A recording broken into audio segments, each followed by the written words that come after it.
तुझ्या खांद्यावर शोभे मी आज आलो दिंडेवाडीमध्ये परस्पराने पावन झालेली दिंडेवाडी आणि या दिंडेवाडी मंदिराचे पुजारी आपण संपूर्ण कार्यक्रम त्यांच्याकडून जाणून घेऊया। तर सर संत बाळूमामा देवस्थान दिंडेवाडी बाळूमामाचं जे हे 5 वर्षापासून सप्त्याचं नियोजन आहे 5 वर्षापासून चालू आहे। उद्यापासून 14 ऑगस्ट 2025 वार गुरुवार पासून बाळूमामाचं जे कार्य सप्त्याचं नियोजन आहे ते दिवसभर महाप्रसादाचं नियोजन राहील आणि संध्याकाळी 9 ते 11 बाळूमामाच्या दरबारात कीर्तन जे 8 दिवस नित्य नेमानं रोज दररोज संध्याकाळी 9 ते 11 या वेळेमध्ये कीर्तन। सुख समाधान नांदे माझ्या घरी देवा मी आलो तुझ्या रे दारी संकटात मनी भावाने हाक मारी भक्ताच्या संकटाला देवा तू तारी अरे हे उदळीत भंडारा जय घोष मी करतो माझ्या बाळू मामाच्या नावानं चांग भलं मी बोलतो। आमच्या गावापासून जे की 400 ते 500 किलोमीटर असलेले बाळूमामा खूप आम्हाला दूर होते पण ते आता इथं आले आणि आता काही नाही तिथं भाव तिथं देव आहे बोलिले लेकुरे वेळी वाकुरे उत्तरे जरा क्षमा अपराध महाराज तुम्ही सिद्ध। आता आमचं सध्याचं आदमापूर म्हणून जे की दिंडेवाडीत झालेलं आहे आणि गेले 5 वर्ष झालं एक सप्ताह चालू आहे। हा धार्मिकरित्या अन्नदान वगैरे व्यवस्थित चालू आहे टाइम चेंज आहे 2-3 टाइम जेवण आहेत आणि संध्याकाळी 12 पर्यंत कीर्तन चालू आहे त्या ठिकाणी। आज काल्याच्या याच्यामध्ये अनेक लोकसंख्या गाड्या छोटे लहान संपूर्ण एक दिवस या कार्यक्रमाला पार पाडलेले आहेत। वाहनाने काम येणार सर्वांना मान सन्मान प्रतिष्ठान या ठिकाणी दिली जात आहे आणि गेले अनेक वर्ष झाले एक अखंड परंपरा चालू होती बाळूमामाची। या वर्षी थोडस वेगळे दिवे लागलेले आहे। नमस्कार। पिवळा भंडारा कपाळी मी लावतो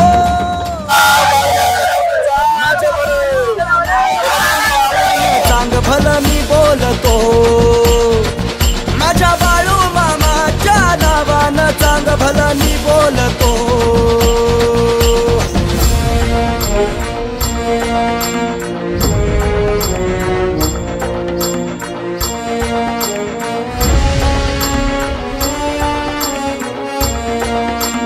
देवा तुला मी नतमस्तक झालो तुझी कीर्ती ऐकून भारी देवा तुला मी नतमस्तक झालो तुझी कीर्ती ऐकून भारी दर्शन घेण्या जोडीने आलो देव माझा राहतो अदमापुरी दर्शन घेण्या जोडीने आलो देव माझा राहतो अदमापुरी मुखात सदैव एकच नाव जपतो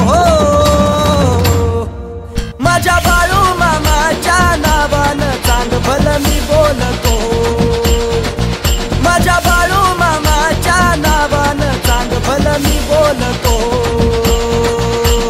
सुख समाधान नांदे माझ्या घरी देवा मी आलो तुझ्या रे दारी संकटात मनी बाबाने हाक मारी भक्ताच्या संकटाला देवा तू तारी अरे हे उदळीत भंडारा जय घोष मी करतो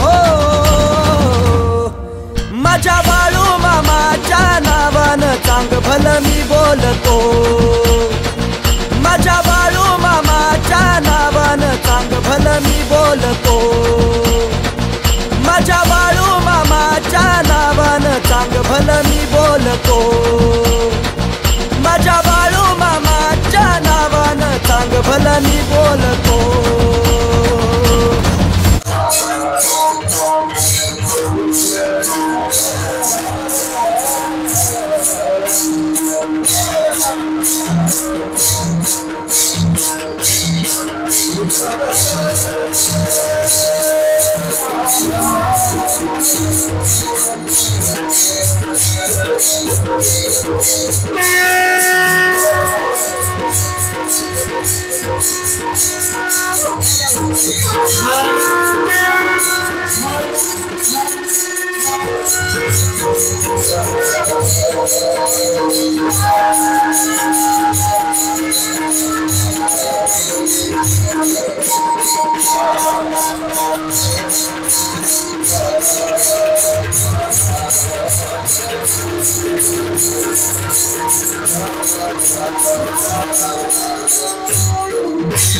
Thank you.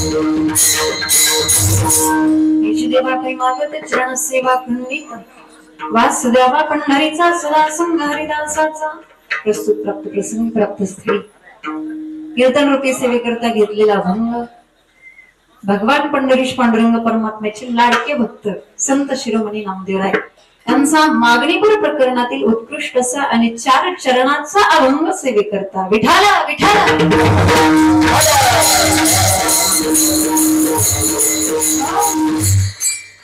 अभंगावरती बोलण्यापूर्वी अल्पसहा परिहार देणं महत्वाचं आहे. आपल्या या दिंडेवाडीमध्ये या पावनभूमीमध्ये चालू असलेला हा अखंड हरिनाम सप्ताह वर्ष 5वं आणि 5व्या वर्षामध्ये पदार्पण सप्ताहाचं असताना या ठिकाणी श्री संत सद्गुरु बाळूमामांच्या या मंदिराच्या समोर आणि या दरबारामध्ये खऱ्या अर्थाने खरंच खूप सुंदर आणि देखणा सोहळा या ठिकाणी आपण आयोजित केलेला आहे. आणि आजची ही मागणीची जी सेवा आहे ही खऱ्या अर्थाने माझ्या वाट्याला आलेली आहे. ज्यांनी मला कॉन्टॅक्ट केला संपर्क केला ते हरिभक्तपरायण आदरणीय शिवाजी महाराज दिंडे यांच्या संपर्कातून या ठिकाणी येण्याचा योग आलेला आहे. ज्यांचं आजच्या कीर्तनाचं सौजन्य आहे आदरणीय बाळू प्रल्हाद दिंडे असं आजच्या कीर्तनाचं सौजन्य आहे. खऱ्या अर्थाने खूप सुंदर असं वातावरण सर्व समाज या ठिकाणी खरंच स्वर्ग उतरल्यासारखं वाटतं आहे की नाही. स्वर्गात जायची गरजच नाही बरोबर. आणि खऱ्या अर्थाने आपल्या ह्या सप्ताहासाठी लाभलेले जे गुणीजन मंडळी आहेत खऱ्या अर्थाने कीर्तनकारापेक्षा सुद्धा जास्त महत्व मी त्यांना देईल म्हणजे मी धरू ना. कारण त्यांच्यामुळे आज खऱ्या अर्थाने या सगळ्या सप्ताहाला शोभा असते. त्यामुळे सगळ्यात पहिल्यांदा तुम्हाला सगळ्यांना वंदन करते. या ठिकाणी असणारी सगळे गुणीजन मंडळी जे हरिभक्तपरायण विशाल महाराज बाबुळगावकर त्यांची मृदंगाची साथ आहे. तसेच मृदंगाचार्य माधव महाराज हाकी सुंदर गोड उत्कृष्ट साथ आहे त्यांची सुद्धा. तसेच हरिभक्तपरायण माधव महाराज पवार गजानन महाराज पवार आणि हे गायक मंडळी या ठिकाणी ज्यांनी खूप सुंदर असं गायन केलं. अर्थाने खूप गोड कंठ आहे आणि पूर्ण त्यातलं गायनातलं ज्ञान ज्याला आपण तज्ञ म्हणतो ते त्यांना म्हणता येईल. एकाच गोष्टीविषयी पूर्ण ज्ञान त्यांच्याकडे आहे. आणि खऱ्या अर्थाने माईक सिस्टीम आलेलं काही टेन्शनच नाही इको द्यायची पण म्हणजे इको सुद्धा त्यांच्या आवाजामध्ये परफेक्ट अगोदरच बसवलेला दिसतोय. या ठिकाणी सुंदर अशी गायक मंडळी हरिभक्तपरायण अमोल महाराज आणि हरिभक्तपरायण आदरणीय पप्पू महाराज. खऱ्या अर्थाने हात वर करायची काही गरज नाही कारण तुमची कलाच तुमचं सगळं काही दाखवते. या ठिकाणी खऱ्या अर्थाने सगळे सुंदर असे सगळे भजनी मंडळ चोपदार असतील या ठिकाणी विनेकरे असतील आणि या ठिकाणी उपस्थित असणारा सर्व हा माझा श्रोते वर्ग असेल. सगळ्यात पहिल्यांदा तर मी या ठिकाणी असणाऱ्या बहुसंख्येने उपस्थित असणाऱ्या माता भगिनी खऱ्या अर्थाने कौतुक वाटतं. आपले इतक्या संख्येने कुठलंही कीर्तन असू द्या आपली संख्या जास्त असते बरं का. आणि आपण या ठिकाणी बहुसंख्येने उपस्थित झालो. आणि तसेच या ठिकाणी पुरुष मंडळी सुद्धा असतील. या ठिकाणी तुमचंही या ठिकाणी आभार की आपण आल्याबद्दल आणि त्यात पावसाचे सुद्धा आभार मानायला पाहिजे आहे की नाही. आज नेमकं पावसाने सुट्टी दिली म्हणायचं आणि सुंदर अशा ह्या वातावरणामध्ये सुंदर अशा तुमच्या उपस्थितीमध्ये तुम्हा सर्वांच्या सुंदर अशा साथीमध्ये आपल्या या कीर्तनाला गोड अशी सुरुवात. विठाला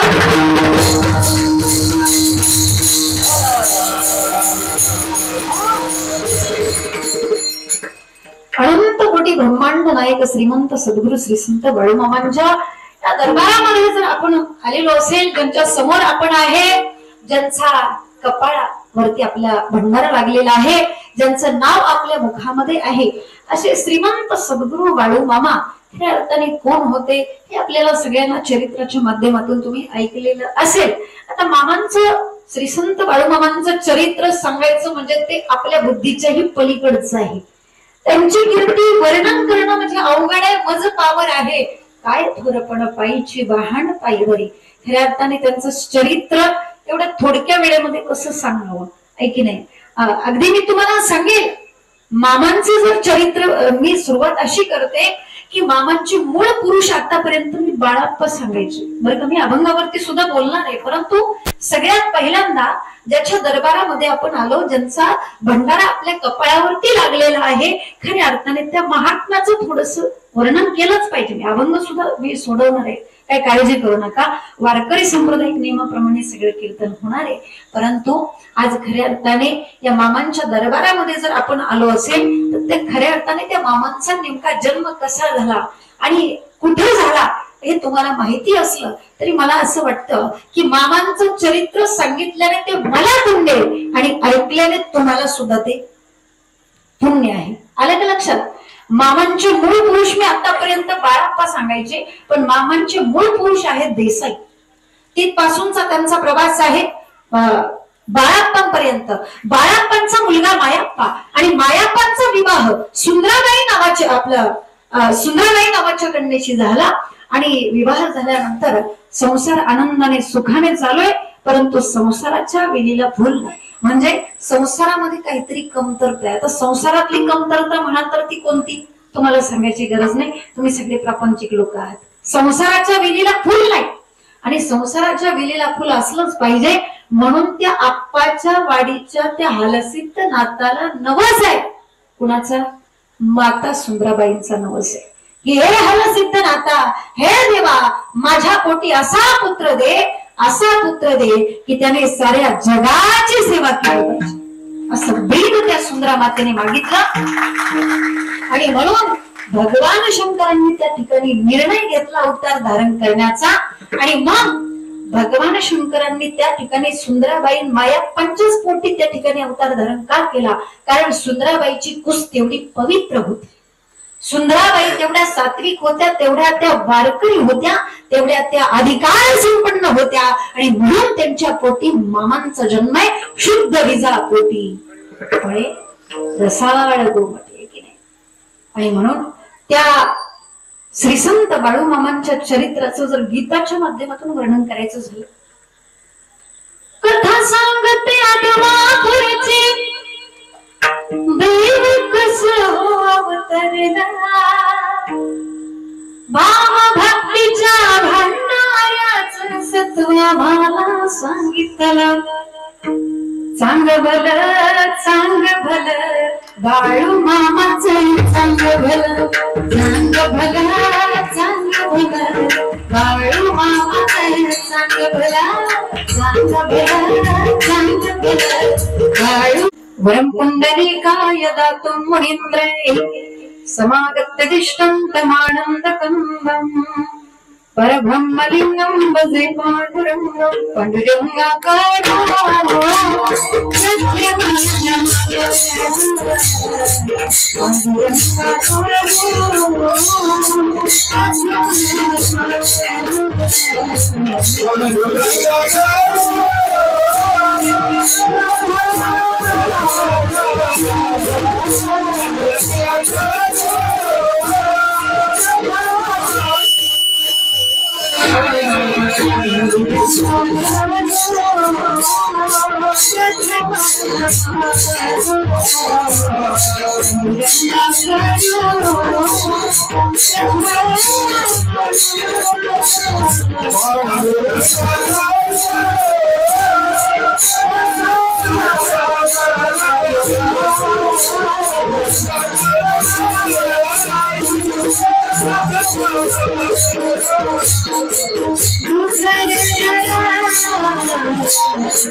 दुसरे चरणा संतांचे त्यांच्या कृपादाने कथेचा विस्तार बाबाजी सद्गुरुदास तुका जयांचे केली स्मरण होय सकल विद्याचे अधिकरण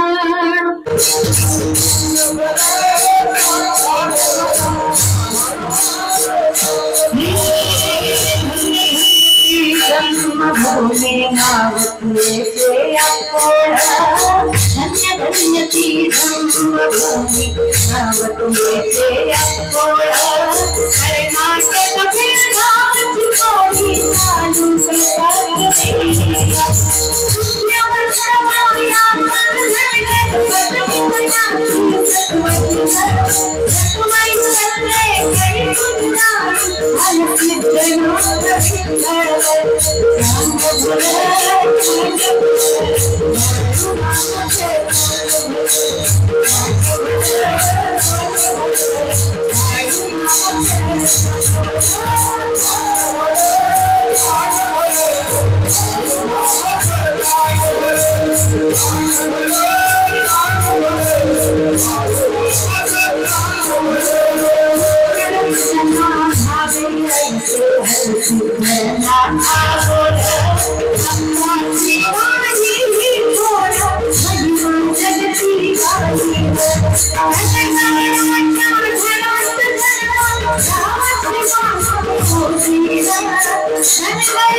सन 1892 ला 3 ऑक्टोबर तिथी सुद्धा सांगितली. अश्विन शुद्ध द्वादशीला सोमवार तो मंगला 3 ऑक्टोबर 1892 ला नवल हे घडलं.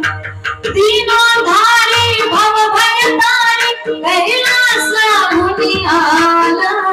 बाळन में हातर शिव भोळा असमिळावर दाखल. सांग भल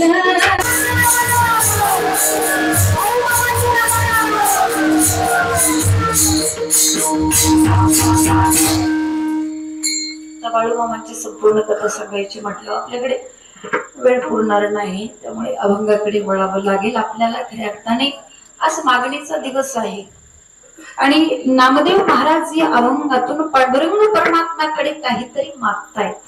म्हणजे नामदेव महाराजांनी या अभंगातून पंढरीशी पांडुरंग परमात्म्याकडून 4 मागण्या मागितलेल्या आहेत. किती? 4 मागण्या. पहिल्या चरणामध्ये पहिली मागणी मागितली, चरण सेवा अखंडित. हेची देवा काही मागत, देवा मला तुझ्या चरणाची सेवा पाहिजे. दुसऱ्या चरणामध्ये 2 मागण्या मागितल्या, वासुदेवा पंढरीचा सदा संग हरिदासाचा. पंढरपूर क्षेत्रामध्ये निवास पाहिजे आणि संताचा संग पाहिजे, हरिदासाचा संग पाहिजे. आणि तिसऱ्या चरणामध्ये 1 मागणी, जन्म हो का भलते याती परीन चुके मी हरिभक्ती.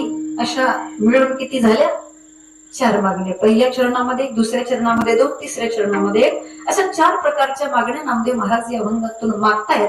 पण आपण जर विचार केला तर संतांचा एक नियम आहे, काही मागणे हे आम्हा अनुचित. वडिलांची रीत जाणत असे. संत म्हणतात की आम्ही देवाकडे काहीही मागत नाही, मागणं उचित ठरत नाही आमचं. म्हणजे संतांनी असं म्हणून पण देवाकडे काहीतरी मागणं म्हणजे हे जरा थोडस विपरीत वाटत नाही का? जरा विपरीत वाटतं. कारण संतांनी तर सांगितलं काही मागणे हे आम्हा अनुचित.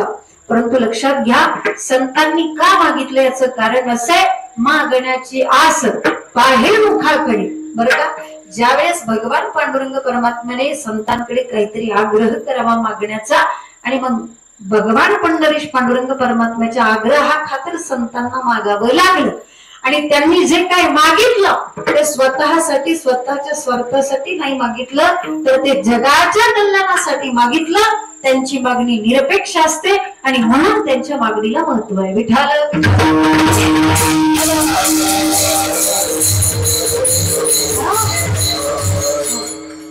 संतांच्या मागणीमध्ये कुठलाही स्वार्थ नाही. त्यांनी जे काय मागितलं ते देवाचं नाही मागितलं, तर देवालाच मागितलं.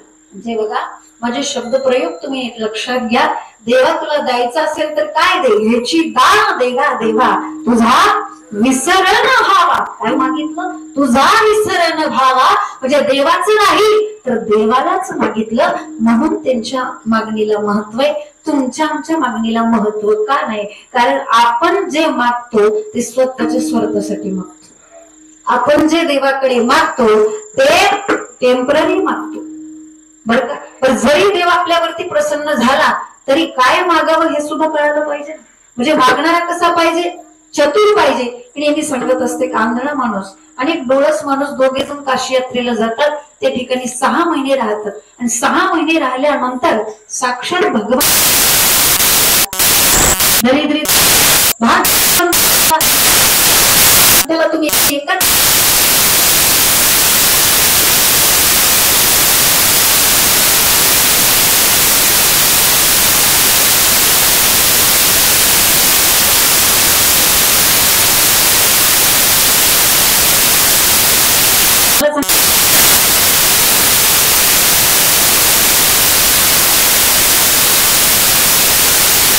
पुण्यवंत पातळ लोकी नेला, दरिद्री तो भाग्यवंत केला. हा बिचारा आंधळा आहे आणि त्याला तुम्ही एकाच वाक्यात मागायला सांगता. ह्याला चांगले डोळे पण त्याला तुम्ही म्हणता की 3 वाक्यामध्ये माग. असं का? तेच भगवान शंकर म्हणतात, अगं पार्वती, तुला पाहायचं की यांच्या दोघांमध्ये हुशार कोण आहे, यांच्या दोघांमध्ये चतुर कोण आहे, तुला पाहायचंय. म्हटली ठीक आहे. आणि मग त्यातला जो डोळस होता ना, डोळस, तो म्हटला देवा, पहिल्यांदा मी घरी जाऊन विचारतो काय मागायचं ते. म्हणजे तुम्हाला कळलं असेल, पहिल्यांदा मी माझ्या बायकोला विचारतो काय मागायचं ते. म्हणजे काही काही लोक असे असतात की बायको पाठीमागं बसल्याशिवाय गाडी पिकअपच घेत नाही. मग त्यातलाच हा होता. घरी गेला, घरी गेल्यानंतर बायकोला म्हटलं, हे बघ, साक्षात देव मला प्रसन्न झालेला आहे, काय मागू? बायकोने सांगितलंय, पा आपल्याकडे सगळं काही, नोकर चाकर, बंगला, गाडी, इस्टेट, प्रॉपर्टी, आपल्याकडे सगळं काही, जा आणि देवाला फक्त एकच मागणं मागा की माझ्या बायकोला असं नाक दे. काय? माझ्या बायकोला असं नाक दे की ते जगातल्या कुठल्या स्त्रीला नसलं पाहिजे. गेला, देवाला पहिली मागणी मागितली, देव तथास्तु म्हटले. हा काय परिणाम झाला ते घरी पाहण्यासाठी निघाला. पण ते गावाच्या पुढे लिहिलेलं असतं का नाही पाठीवरती, आपले सहर्ष स्वागत करीत आहे, तिथपर्यंत नाकाचं शिंद. घाबरला ना, नेमकं काय, कुठून आलंय, इकडं तिकडं पळू लागला. घरी आला, आई वडिलांना विचारलं काय. आई वडिलांनी सांगितलं, बाबा तुझ्याच रूम मधून आले. रूम मध्ये जाऊन पाहिलं तर काय सुंदर ते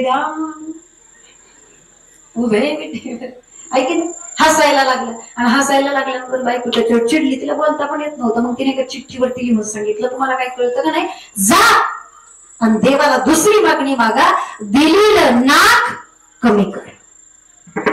गेला, दुसरी मागणी मागितली, देव तथास्तु म्हटले. हा काय परिणाम झाला ते घरी पाहण्यासाठी आला तर तिथं बोर्ड लावण्याची वेळ आली होती, इथं इथं नाकाची जागा आहे, नाकच नाही.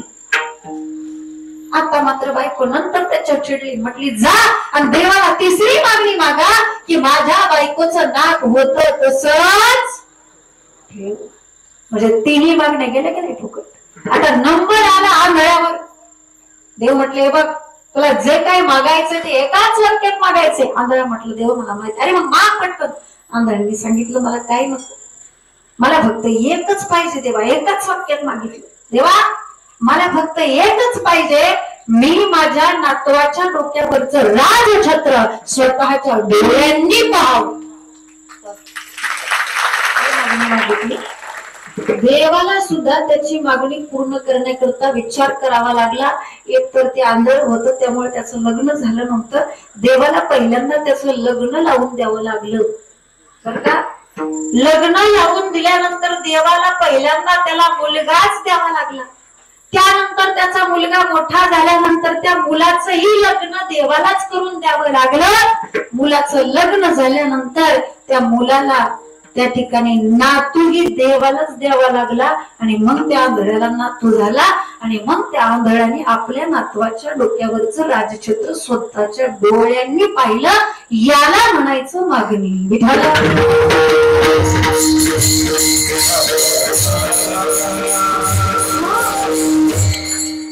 आणि म्हणून देव जरी प्रसन्न झाले तरी देवाकडे काय मागावं याचं ज्ञान पाहिजे. म्हणजे मागणारा चतुर पाहिजे.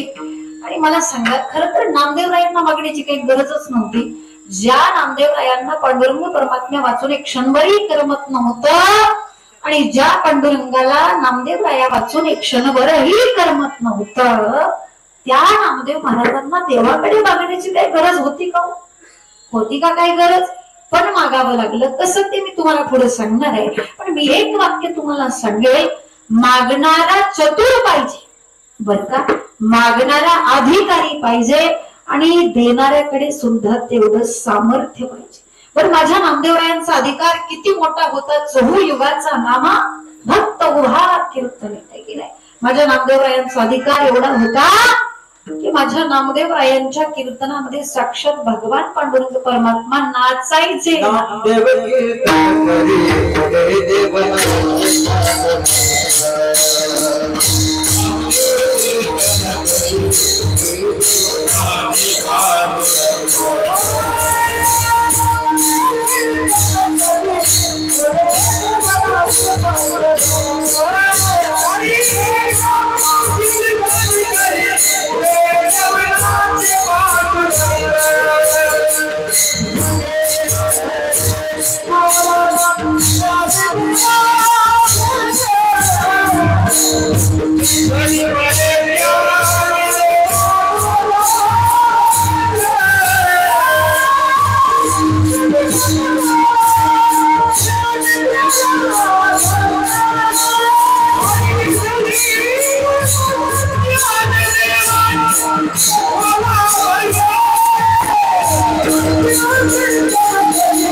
किती नाचायची. नाचता नाचता देवाचा गळला पितांबर इतकी नाचायची. आमच्या कीर्तनामध्ये माणसं पण नाचत नाहीत. कसं वाजवलं पाहिजे, कुठल्या चालीला काय वाजवलं पाहिजे हे पण समजलं पाहिजे. म्हणून कीर्तनामध्ये नाचलं पाहिजे आहे की नाही. ज्ञानदीप लावू जगी. माझ्या नामदेवरायांचा अधिकार इतका मोठा होता की साक्षात पांडुरंग परमात्मा नामदेवरायांच्या कीर्तनामध्ये नाचायचे. एवढा मोठा अधिकार होता लक्षात घ्या.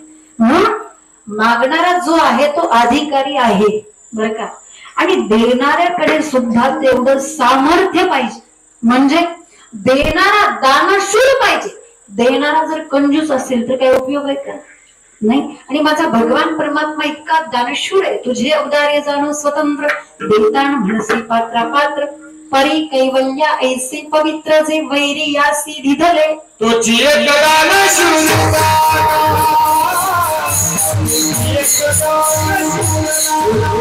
वय झालं तरी त्याने लग्नच केलं नाही का तर बायको पैशाची उधळपट्टी करण म्हणून. बरंच वय झालं त्याचं 35च्या पुढे गेला. पण गावातले सगळे लोक त्याच्याकडे आले आणि म्हटलं, असं काही करतो, तुला लग्न करावं लागेल, तुझं वय झालं आता भरपूर. त्याने सांगितले, पा मी काही लग्न करणार नाही, उद्या जर का माझ्या बायकोने मी कमवलेली सगळी संपत्ती उधळून टाकली तर काय करायचं. नाही म्हटलं, मी लग्न करत नाही. गावातले लोक म्हटले, अरे असं काही करतो, समजून सांगितलं, बा तुझी नेमकी चॉईस कशी, पसंत कशी. त्याने सांगितले, पा माझी चॉईस अशी आहे, माझी बायको काही शिकलेली नसली तरी चालेल, तिला स्वयंपाक येत नसला तरी चालेल, ती दिसायला सुंदर नसली तरी चालेल, फक्त ती माझ्यासारखी कंजूस पाहिजे. ते गावातली लोक पण असे कसं वाजवलं पाहिजे, कुठल्या चालीला काही वाजवलं पाहिजे हे पण समजलं पाहिजे. म्हणून कीर्तनामध्ये नाचलं पाहिजे, आहे की नाही. ज्ञान दीप लावू जगी, माझ्या नामदेवरायांचा अधिकार इतका मोठा होता की साक्षात पांडुरंग परमात्मा नामदेव रायांच्या कीर्तनामध्ये नाचायचे, एवढा मोठा अधिकार होता, लक्षात घ्या. म्हणून मागणारा जो आहे तो अधिकारी आहे बरं का, आणि देणाऱ्याकडे सुद्धा तेवढं सामर्थ्य पाहिजे. म्हणजे देणारा दानशूर पाहिजे. देणारा जर कंजूस असेल तर काय उपयोग आहे का, नाही. आणि माझा भगवान परमात्मा इतका दानशूर आहे, तुझे अवदार्य जाणो स्वतंत्र, देतान म्हणसी पात्रा पात्र, परी कैवल्या ऐसे पवित्र, जे वैरी यासी दिधले तुझी एक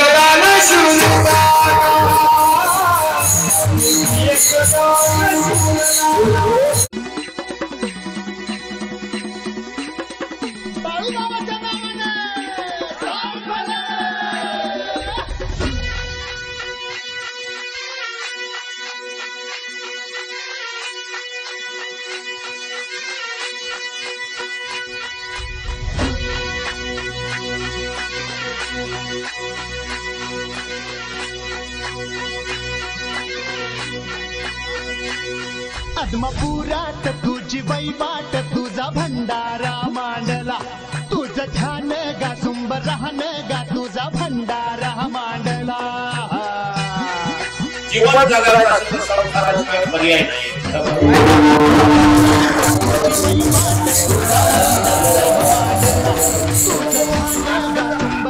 काही त्यागही नका,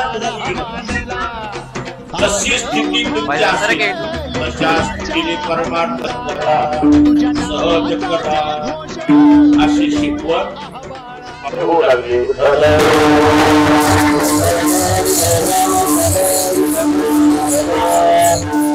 हा जो जमलेला समाज आहे ना, याच नाव काला आहे.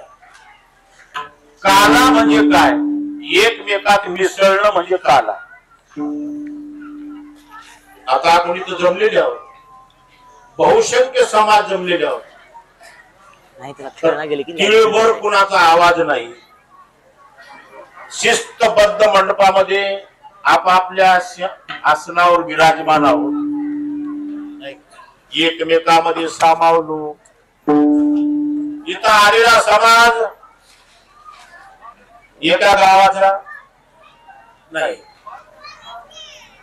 एका नावाचा नाही, एका जातीचा, हो एका जाती एका गुणाचे तरी भाव का, एका गुणाचे नाही.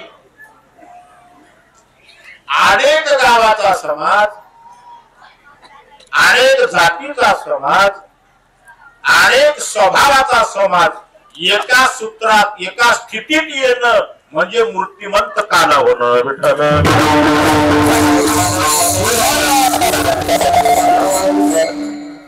एवढा समाज जमवून काला उरलेला, कालवा नाही. बऱ्याच ठिकाणी कालवाच होते, महाराज थरथर कापते, काय बोलू ह्याच्या पुढे. अनेक गावचा समाज आहे तरी काला होऊ लागलेला आहे, एक होऊ लागले.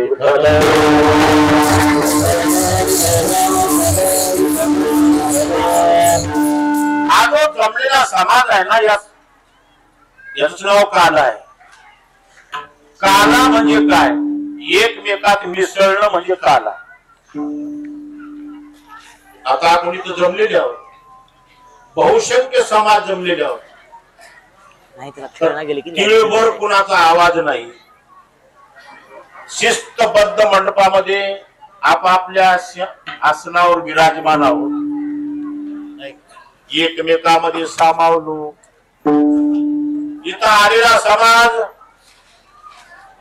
एका गावाचा नाही, एका नावाचा नाही, एका जातीचा हो, एका जाती एका गुणाची तरी भाव का,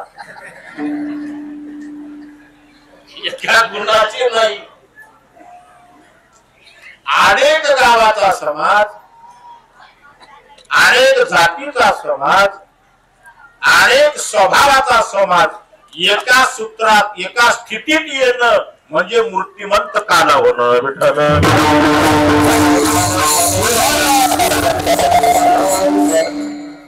एवढा समाज जमवले काला उडायला कालवा नाही. बऱ्याच ठिकाणी कालवाच होते, महाराज थरथर कापते, काय बोलू ह्याच्या पुढे. अनेक गावचा समाज आहे तरी काला होऊ लागलेला आहे. एकमेकांमध्ये सामावणे एकमेकास एक सामाजिक काला म्हणतात त्याला. हरिनामाचा सामाजिक काला आहे, हरिनामाचा खिचडी काला आहे, जीव ब्रह्म ना परहा अद्वैत तत्वबोधाचा एक काला आहे. असा काला, या काल्याचा आजचा प्रसंग.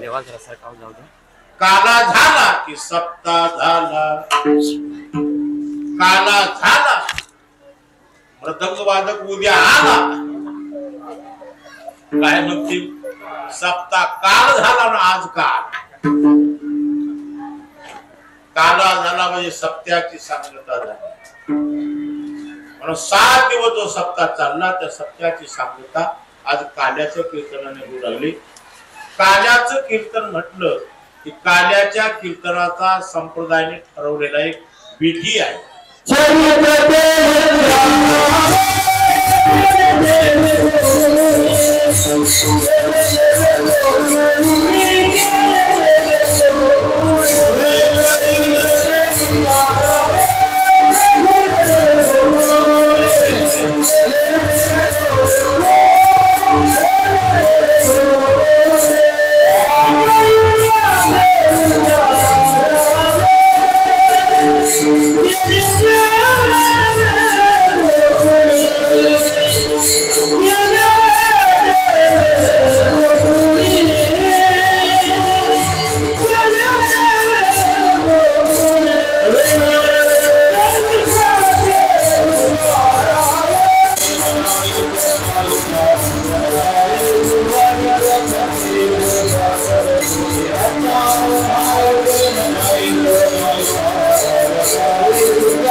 तुझं ज्योतिबा तुझं खंडोबा तुझं अवतार गा शिवाचा दीन दुबळ्यांचा भोळ्या भक्तांचा समद्या जगताचा पाठीराखा आत्मपुरात तुझी वैवाट तुझा भंडारा मांडला तुझं ध्यान गा सुंबरान गा तुझा भंडारा मांडला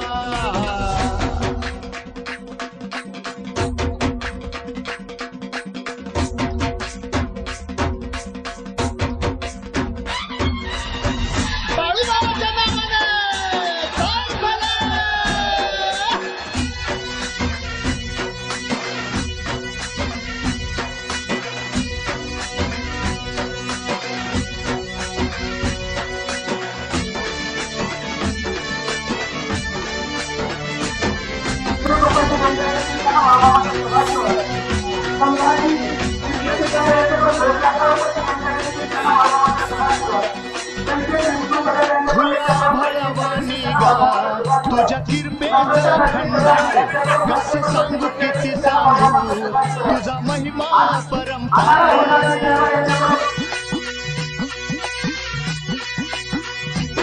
खुल्या भाळावानी गा तुझ्या किरपेच भंडार कसं सांगू किती सांगू तुझा महिमा परंपार हार फलितान भूक ओढ लागली या जीवाला देवा तुझी भाकणूक आम्ही आतुर ऐकायाला वाली तुम्ही धनांचा स्वामी तुर दिनांचा आत्मविश्वास तुझी वैवाट संभाजी कांबळेंच्याकडून 100 रुपये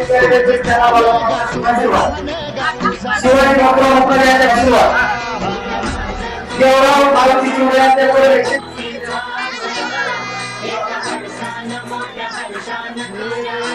सर्वांचं महाप्रसाद एक्सपर्ट कोणी जागेवर उठूनचा किंवा जागेवर हात धुवू नका या ठिकाणी दिवसभर महाप्रसादाच्या पंक्ती बसणार आहेत त्यासाठी जागेवर कोणी हात धुवू नका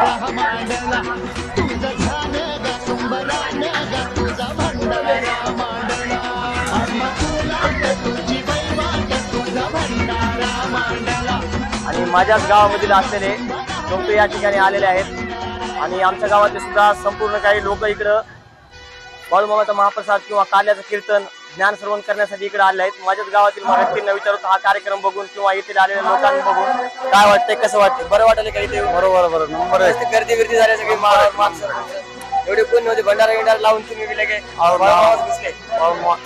कसं वाटलं तुम्हाला इथे येऊन? एक तर आत्मापूरच बर एक छोटं मिनी आपलं आत्मापूरच छोटं आत्मा एक दोघं किती चौघांच्या विचारा पुढं मुलाखतीने घेऊन मला असं जाणवलं की आपली दिंडेवाडी म्हणजे एक छोटं धाकटं मिनी बाळूमामाचा आत्मापूरच बनलेला आहे. कारण आपला पुरा बाजारपेठाचं गाव असून सुद्धा माहिती होतं